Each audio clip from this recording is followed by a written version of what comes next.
David Shapira, bonjour. Ravi de vous avoir à nouveau dans notre studio avec cette nouvelle percutante et bouleversante, à savoir l'ennemi public numéro 1 pour Israël et pour une partie du monde, Sinwar, est enfin mort.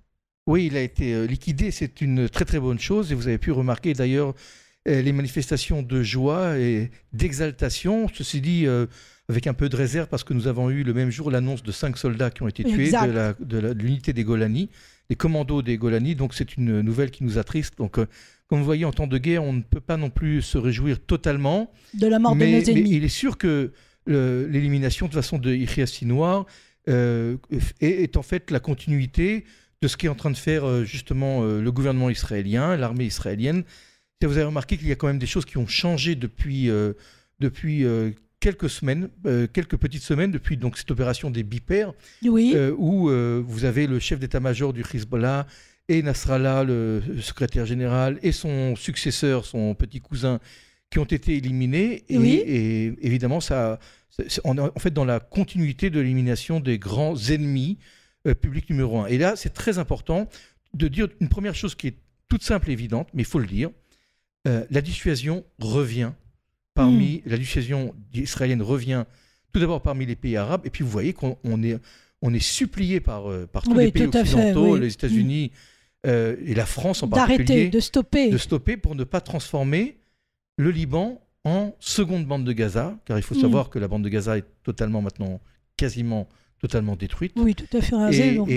Et je ne pense pas d'ailleurs qu'Israël ait l'intention de détruire le Liban, parce qu'il fait très attention justement de ne pas s'attaquer aux infrastructures du pays, oui, bien sûr. Pour ne pas punir justement les 2 tiers de population qui ne soutiennent pas le Hezbollah. Les sunnites, bien sûr. Les chiites. Les sunnites. Je parle des 2 tiers qui sont et chrétiens et musulmans et druzes. Toutes les autres communautés qui ne sont pas des chiites, c'est-à-dire les 2 tiers, voilà. Israël fait attention de ne pas les englober un même ensemble avec les chiites, justement. Les chiites qui soutiennent le Hezbollah. C'est un peu compliqué le Liban, mais vous savez que c'est un pays un peu artificiel que la France a créé dans le cadre d'accords Sykes-Picot, puis après... Et puis après, pour se départager la région avec les Britanniques. Emmanuel Macron n'ait pas fait une déclaration dans ce sens-là concernant le Liban aussi. Bon, peut-être Emmanuel Macron, c'est plutôt l'actualité française. Oui, on le met de côté. Alors, ce qui est quand même pertinent de constater depuis donc ces quelques semaines où Tzahal a repris la main un petit peu sur les événements, c'est que le Moyen-Orient, d'ici quelques semaines et quelques mois, ne ressemblera pas au Moyen-Orient que nous avons connu jusqu'à maintenant. Bien sûr. Et donc, il y a des conséquences absolument dramatiques, non seulement à l'élimination des chefs du Hezbollah, qui d'ailleurs supplient de cesser le feu, même s'ils continuent eux-mêmes à attaquer. Vous savez ce qu'on dit sur le cessez-le-feu, hein, c'est nous, l'Israélien doit cesser, eux, ils ont le feu. C'est un peu comme ça que ça marche. Mais en tous les cas, le Hezbollah est en mauvaise position, bien qu'il soit encore bien armé, très armé, et qu'il continue à pilonner le nord d'Israël. Mais il réclame, et il a raison de réclamer un cessez-le-feu. Évidemment, dans la bande de Gaza, la situation est catastrophique, à tous les points de vue. Humanitaire, à tous les points de vue. À tous les points de vue, infrastructurel, à tous les points de vue.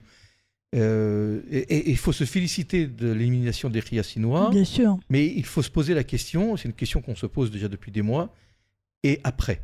Après, il y a surtout le frère, Mohamed Sinwar. Enfin, je veux dire, après Mohamed, après qu'on l'ait éliminé. Ah, lui aussi, d'accord. Qu'il sera éliminé, mais après, qu'est-ce qu'on fait?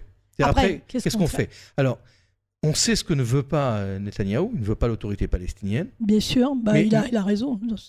C'est discutable, mais on ne sait pas ce qu'il veut. Alors, je voudrais, avant de parler de l'après-guerre et ce qui va se passer à Gaza, serait-il pas plus simple aussi d'expliquer que peut-être la stratégie d'Israël était un petit peu plus complexe qu'il n'en paraît, à savoir, on élimine les proxys de l'Iran, que ce soit le Hezbollah et peut-être aussi le Hamas, pour justement attaquer l'Iran, qui est bien plus faible que ses bras armés. Non, mais vous avez raison, c'est une question pertinente. D'abord, on a éliminé le Hamas de Gaza. Le Hamas, aujourd'hui, règne, entre guillemets, sur quelques questions civiles, mais c'est une question de temps. Enfin, il est démantelé, la branche armée est complètement démantelée. La seule aide maintenant qu'il reçoit, c'est plus des valises en dollars, du Qatar, mais c'est l'aide humanitaire, c'est de la nourriture. Sûr. Donc ils sont complètement, je dirais, encerclés et isolés. Donc c'est fini le transport d'armes, le passage de toutes sortes de matériel explosif et du béton. Bien sûr, parce que l'axe de Philadelphie a été bloqué. Maintenant, le Hezbollah aussi se trouve dans une situation catastrophique. C'est-à-dire Israël a déjà prévenu qu'elle bombarderait les avions, les convois, les aéroports qui amèneraient des armes iraniennes au Hezbollah. Le Hezbollah a perdu énormément. Ce qu'on est en train de faire, en fait, pour nos auditeurs, pour que ce soit clair, qu'on nous accuse, encore une fois, de bombarder Liban, blablabla. Bon, c'est très simple. On est en train, en fait, de détruire toutes les villes, tous les villages qui sont environ à 3 km de la frontière. Exact. À 3 km de la frontière, avec Israël, c'est une longue frontière. Il faut savoir que c'est une très longue frontière. On a déjà 70 km de large, puis ça remonte un petit peu, environ une vingtaine de kilomètres. Donc c'est une longue frontière.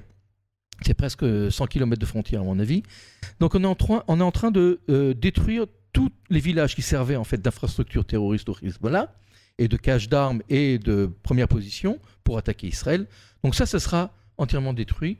Et je peux vous le dire, puisque j'étais sur le terrain, j'ai réussi à m'approcher à 500 mètres d'un village libanais, de Yaroun. Je l'ai vu, le village détruit déjà. Donc on fait le travail. Okay. Et j'ai vu les bulldozers. Et ça, je vous parle de première main, c'est pas ce qu'on m'a rapporté. Ça, c'est des scoops. Voilà. C'est sur le terrain. C'est pas des scoops, mais si, c'est du scoop, on ne l'a pas dit. Voilà. Alors entre 3 et 10 km de la frontière... C'est ça, c'est ce qu'on veut repousser de 10 km, c'est ce que j'ai entendu. Alors, à 3 km, on veut tout détruire. Entre 3 et 10, c'est déjà un peu plus complexe.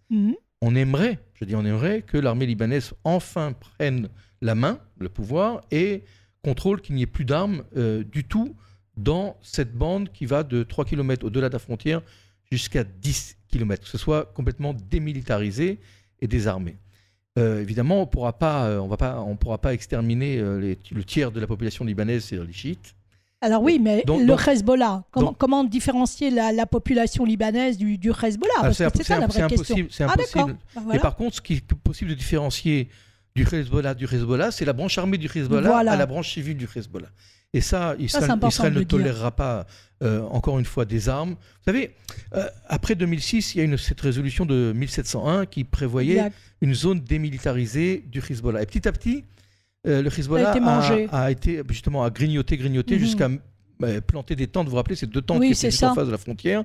Et nous étions dans une politique, je dirais, de contenu. On essayait de contenir.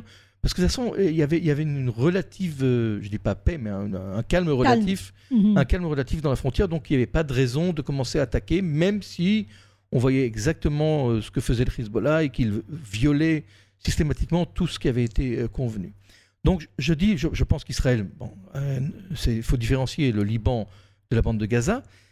Israël ne veut pas contrôler le Liban comme elle veut contrôler ce qui se passe à l'intérieur de la bande de Gaza. Et donc je pense que petit à petit, à force de frapper le Hezbollah et de l'évacuer, quand il sera totalement évacué de cette bande de 10 km, je parle de la branche armée, eh bien, Israël pourra commencer à envisager à négocier avec l'armée libanaise, le gouvernement libanais, la FINUL, l'ONU, etc., etc. La bande de Gaza, c'est plus complexe, parce que la bande de Gaza, vous avez 2 millions... oui, pour l'instant, je dis pour l'instant, mais Benjamin Netanyahu était très clair hier, il a raison, il n'y aura pas le Hamas après cette guerre. Absolument. Le Hamas ne gouvernera pas. Je vous dis, on sait ce que ne veut pas Netanyahou. Ce qu'on ne sait pas, c'est le grand mystère, c'est qu'est-ce qu'il veut. Je ne sais pas lui-même s'il sait ce qu'il veut. J'ai des doutes sur le fait qu'il sache ce qu'il désire dans la bande de Gaza. C'est ça qui est embêtant. Vous savez, quand on fait une guerre, et peu importe laquelle, que ce soit de défense ou de conquête de territoire ou autre, il faut savoir quel est l'objectif. C'est comme on fait pas. Encore une fois, on répète ce qu'on a dit déjà depuis des mois ici. Bien sûr. À ce micro, la guerre est un moyen d'arriver à un objectif. Mais on n'a pas l'objectif. Si, je pense qu'il y a un objectif, mais il est tellement énorme qu'on n'ose pas le dire. Non, l'objectif, si on pense que la population de Gaza va partir. Non, c'est pas cela. Non, franchement, non. Je pense véritablement que c'est un objectif de supprimer tout ce qui représente un danger immédiat ou même lointain pour Israël. Et ça, c'est un projet tellement énorme. On est presque... Vous savez, on a détruit 95% peut-être des roquettes qu'avait le Hamas. Le Hamas n'a plus de direction. Tous les officiers, c'est une petite armée. Tous les officiers... ces guerrillos, on les aura toujours. Oui, mais on aura toujours quelques bandes. Mais ça on peut... Ça, on peut. D'abord, le Hamas maintenant a très peur. Voilà, ils savent qu'avec des drones, des tanks, on n'a plus besoin.